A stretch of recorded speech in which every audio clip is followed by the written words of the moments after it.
हमारे चैनल को सब्सक्राइब करें और बेल आइकन दबाएं।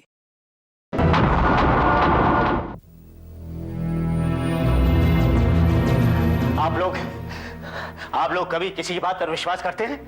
हैं? बताइए, करते हैं? जब मैं कह रहा हूं कि मैंने आनंद का खून नहीं किया, मतलब नहीं किया। मुझे तो पता भी नहीं कि उसका खून हो चुका है। अभी ये आप ही लोगों से पता चल रहा है। आपने आनंद को आखिरी बार कब देखा था? कल ही वो नवीन से मिलने के लिए मेरी फैक्ट्री में आया था। मैंने उससे कहा, बल्कि अपनी तरफ से ऑफर दी थी कि वो मेरे और कवि के अलग हो जाने के बाद मेरी कंपनी में काम कर ले। उसने कहा था कि वो सोचेगा। ऑफिसर, वो बहुत ही मेहनती और ईमानदार आदमी था। अरे भला मैं उसे क्यों मारने लगा? मैं तो उसे अपनी फैक्ट्री में काम देने वाला था। और पैर में ये चोट कैसे लगी? आप बताओ ऑफिसर, मैंने कहा ना, कल भी हमेशा की तरह मैंने कुछ ज्यादा ही पी ली थी। मुझे सिर्फ इतना याद है कि मैं टॉयलेट से जब बाहर आया तो किसी ने भारी सी चीज मेरे सर पे मारी। बस उसके बाद मुझे कुछ भी याद नहीं। और सुबह जब आंख खुली तो मैंने देखा कि मैं अपने बिस्तर पे हूं और मेरे पांव में चोट लगी हुई है। किसी ने इनके सिर पर जोर से मारा, फिर उस आदमी ने इन्हें बिस्तर पर लेटा दिया, फिर वो वहां से चला गया चुपचाप, चोरी भी नहीं की, और फिर इनके पैर पर अपने आप ही घाव हो गया। अच्छी है कहानी आपकी कमलकांत जी, अच्छी है।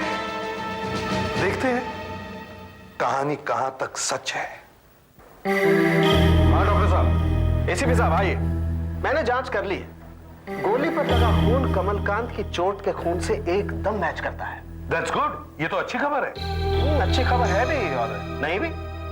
क्यों? क्योंकि ये एक इत्तेफाक ही हो सकता है एसीपी साहब के दोनों का ब्लड ग्रुप एक ही है, बी पॉजिटिव।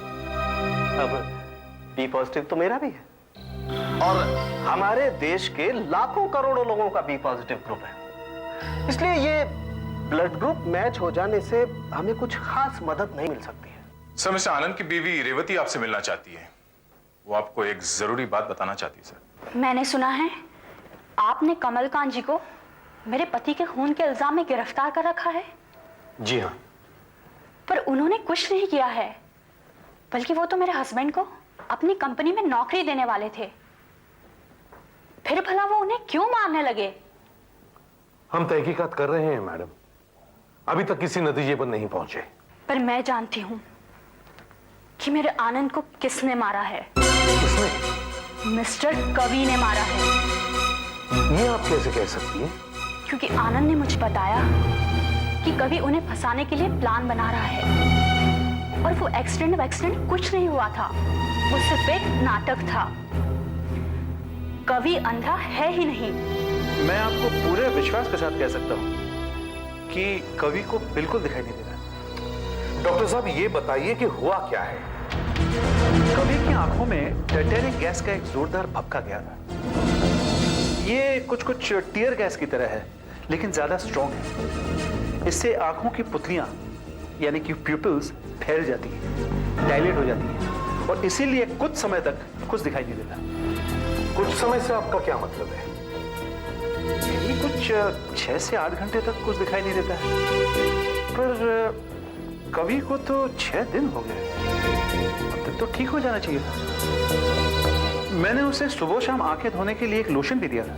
हाँ, पर यह भी तो हो सकता है कि एक्सीडेंट के 8 घंटे बाद उसकी नजर वापस आ गई हो और वो अब भी अंधेपन का नाटक कर रहा है। नहीं, ऐसा नहीं हो सकता। वो किसी और को धोखा दे सकता है, लेकिन मुझे नहीं। क्यों? हमारे यहाँ आंखें टेस्ट करने के लिए तमाम तरीके हैं, तमाम इक्विपमेंट्स हैं। देखिए, और फिर मैं भी तो सुबह शाम उसकी आंखें चेक कर रहा हूँ। आप कल भी तो गए थे ना? जी हाँ, शाम के 6:30 बजे, जैसे रोज जाता हूँ। डॉक्टर साहब, क्या मैं अपना एक टेस्ट कर सकता हूं? जी हाँ, क्यों नहीं, जरूर कीजिए।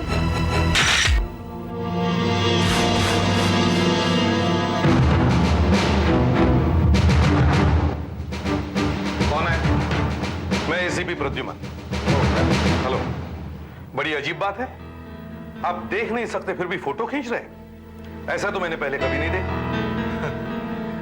मुझे फोटो खींचने का बहुत शौक है एसीपी साहब। मेरी आंखें जब ठीक हो जाएगी तो देखूंगा तो सही इन पट्टियों के साथ कैसा लगता था। अपनी पत्नी को कह सकते थे फोटो खींचने के लिए। हाँ वो तो है, लेकिन एसीपी साहब मुझे सिर्फ फोटो खींचने का शौक नहीं, लेकिन प्रिंटिंग और डेवलपिंग का भी शौक है। देखिए ना, मैंने पूरा स्टूडियो बना रखा है यहाँ पे, एक डार्क रूम। मुझे बहुत प्यार है फोटोग्राफी से, लेकिन अब आंखें ही नहीं रही तो कैसी फोटोग्राफी, कैसा प्यार। घबराइए मत कवि साहब, आपकी नजर जल्दी लौट आएगी। या मेरे डॉक्टर साहब भी पिछले 6 दिनों से यही कह रहे हैं। उनकी दी हुई सारी दवाइयां मैं खा रहा हूं, वो ड्रॉप्स आंखों में डाल रहा हूं, लेकिन कोई फर्क नहीं पड़ा। हाँ, मगर आपको कैसे मालूम पड़ेगा कि फर्क नहीं पड़ा है? आप अपनी आंखों से पट्टी खोल लीजिए। नहीं, सुबह खोली थी मैंने, लेकिन कुछ नजर नहीं आया, सिर्फ अंधेरा। पट्टी खोलिए तो सही। नहीं, मेरे डॉक्टर मना करते हैं। पट्टी खोलिए तो सही। मैं नहीं खोल सकता। ये आप क्या कह रहे हैं? डॉक्टर ने इन्हें पट्टी खोलने से मना किया है। मैं कहता हूँ पट्टी खोलिए। अरे इन्हें कुछ हो गया तो? आप पट्टी खोल रहे हैं या मैं खोलूं? नहीं, नहीं, आप पट्टी नहीं खोलेंगे। खोलिए पट्टी। नहीं, आप पट्टी नहीं खोलेंगे। खोलिए पट्टी। ऑफिसर, नहीं, खोलिए। आप पट्टी नहीं खोलेंगे। मैं कहता हूँ पट्टी खोलो। आप ऐसा मत कीजिए, डॉक्टर ने मना किया है। मैं हाथ जोड़ती हूँ, मैं आपकी हिम्मत। पट्टी खोलो। क्या कर रहे हैं आप? मेरी बात क्यों नहीं सुन रहे?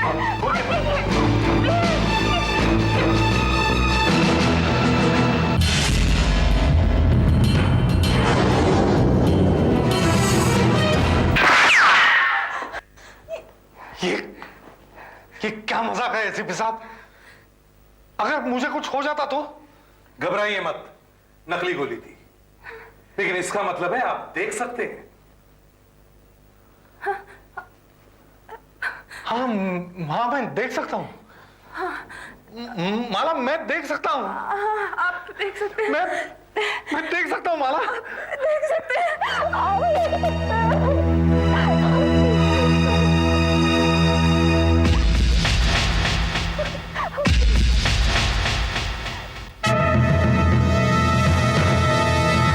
चलो, ये तो बहुत अच्छा हुआ कि कवि की आंखें एकदम ठीक हो गई।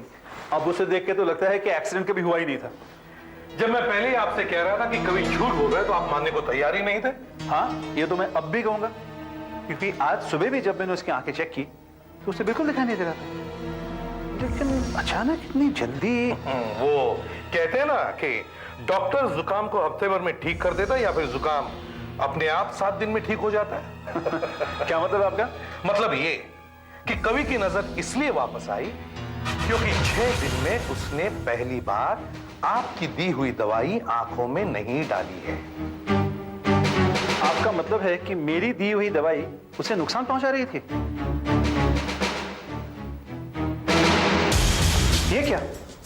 ये कहां मिली आपको? कवि के घर में। यही है ना वो लोशन जो आपने कवि को आंखें साफ करने के लिए दिया था? बिल्कुल नहीं, ये तो टेरिक एसिड है, इसी से तो वो अंधा हुआ था। इसे जितनी बार आंखों में डालोगे उतनी बार ही पुतलियां फैल जाएंगी और आदमी अंधा ही रह जाएगा। आई सी। मगर उसकी बीवी ने बताया कि वो इसी से उसकी आंखें साफ किया करती थी, और जब 1 घंटे बाद आप उसकी आंखें टेस्ट करने जाते थे तो आप उसे अंधा ही पाते थे। अब डॉक्टर साहब, मुझे आप ये बताइए कि कवि जानबूझकर अपने आप को क्यों अंधा बना रहा है? ऐसा नहीं हो सकता। आपको तो पता है कवि एक अच्छा फोटोग्राफर है, और फोटोग्राफर के लिए आंखें सब कुछ होती है। वो मर जाएगा लेकिन अंधा होकर जीना कभी पसंद नहीं करेगा।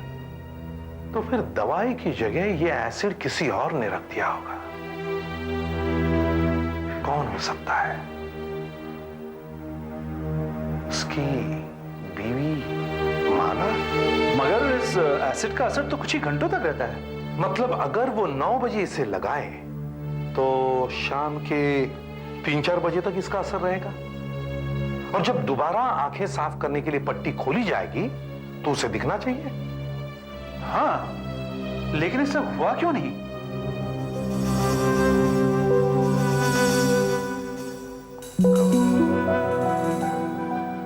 फोटोग्राफर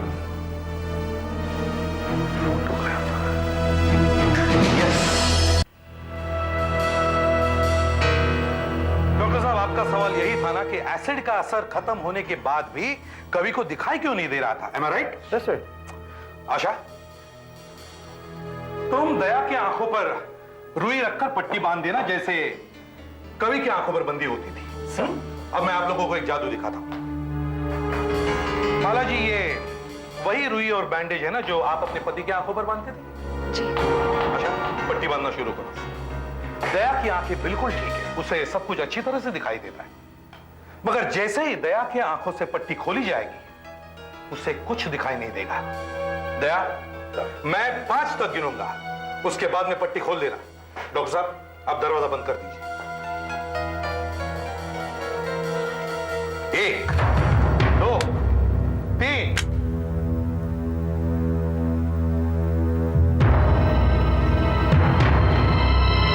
4, 5। दया, पट्टी खोल दो। तुम्हें कुछ दिखाई दे रहा है? नहीं सर, मुझे कुछ दिखाई नहीं दे रहा सर, बिल्कुल अंधेरा है सर। कैसे दिखाई देगा दया? तुम्हारी आंखें तो अंधेरे में खोली जा रही है। अब मैं तुम्हारी आंखों में यह सॉल्यूशन डाल रहा हूं जो माला अपने पति की आंखों में डालती है।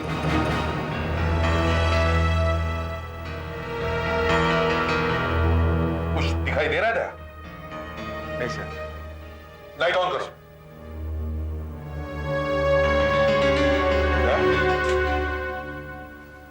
कुछ दिखाई दे रहा है? नहीं सर, कुछ ठीक से दिखाई नहीं दे रहा अभी। घबराओ मत, पानी था।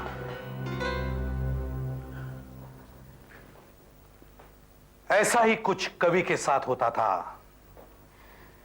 इससे पहले कि उसकी आंखें नॉर्मल हो जाए, आप उनकी आंखों में डाइल्यूट एसिड डाला करती थी, जिसकी वजह से उनकी आंखों की पुतलियां फैल जाती थी, प्यूपिल डायलेट हो जाते थे और उन्हें कुछ दिखाई नहीं देता था। माला जी, आप अपने पति को अंधा क्यों रखना चाहती थी?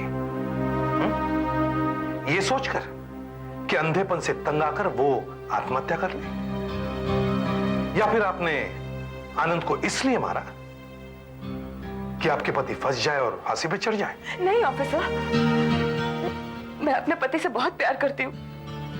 मैं उनके बारे में ऐसा सोच भी नहीं सकती। आप अपने पति से इतना प्यार करती हैं, तो फिर आपने उनको अंधा बनाकर क्यों रखा? अपने भाई की वजह से। उसी ने मुझे मजबूर किया नवीन कुमार ने।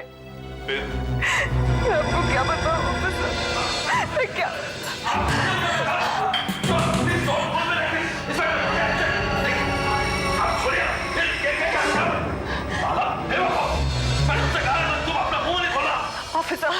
ऑफिसर, पिछले कुछ महीनों से इसने कंपनी से खूब सारा पैसा चुराया है।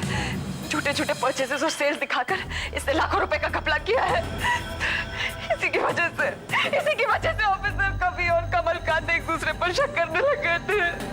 मैं तो समझ रहा था कि ये सारी गड़बड़ कमलकांत कर रहा है, और मुझे लगा कि ये सब कवि कर रहा है, इसीलिए मैंने पार्टनरशिप तोड़ने की सोची।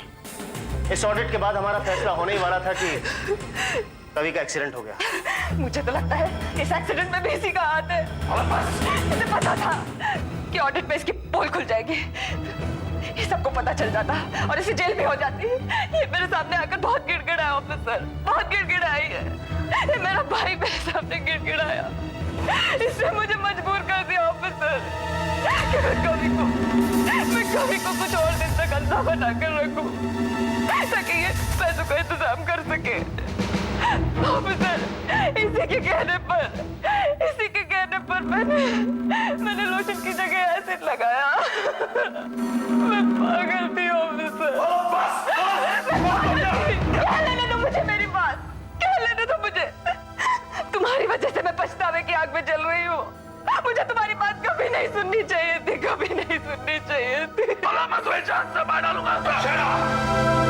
बहुत हो गया तुम्हारा नाटक।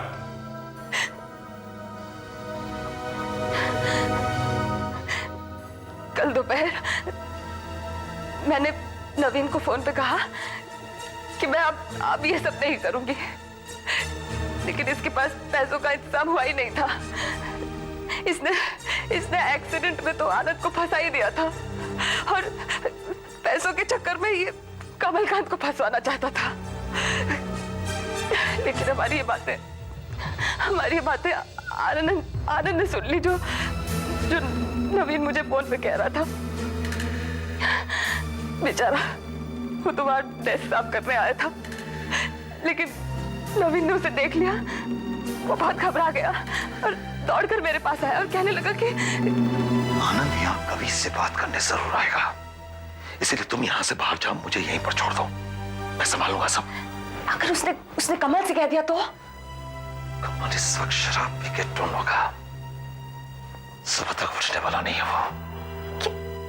क्या कह रहे हो तुम? मेरी कुछ समझ नहीं आ रहा, तुम पता नहीं क्या कह रहे हो। अब तुम यहाँ से जल्दी जाओ। माला, किससे बात कर रही हो? वो मैं किसी से नहीं,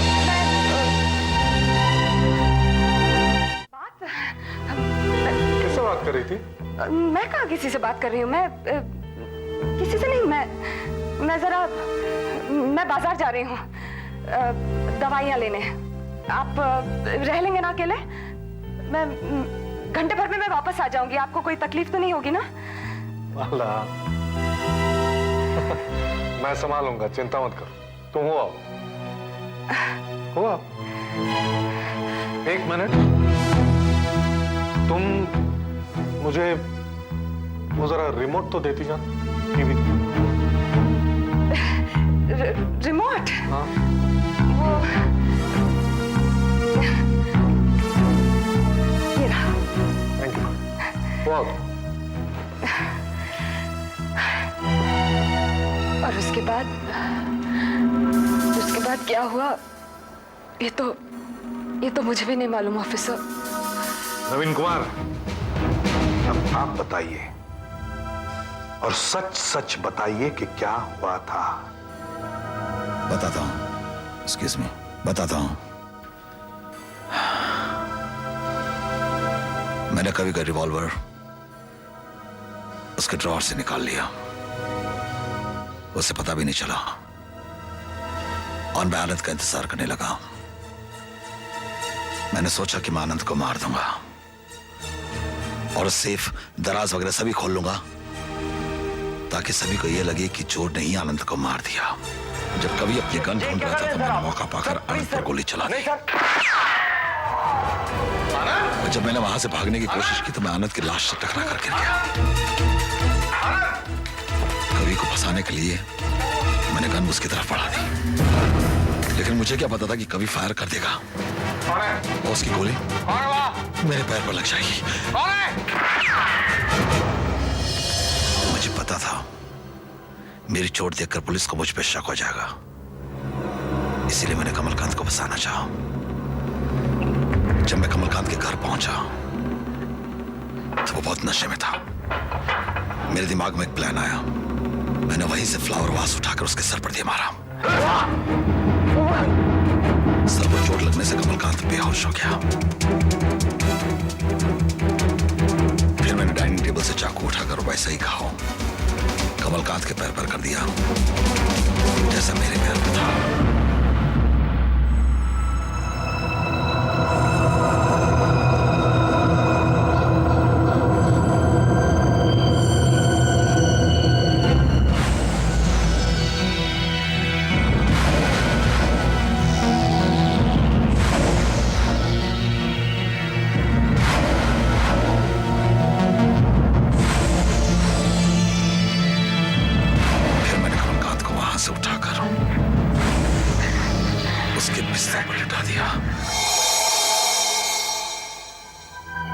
मुझे लगा कि जब पुलिस उसके पैर के घाव को देखेगी तो वो ये समझेगी कि ये गोली का घाव है।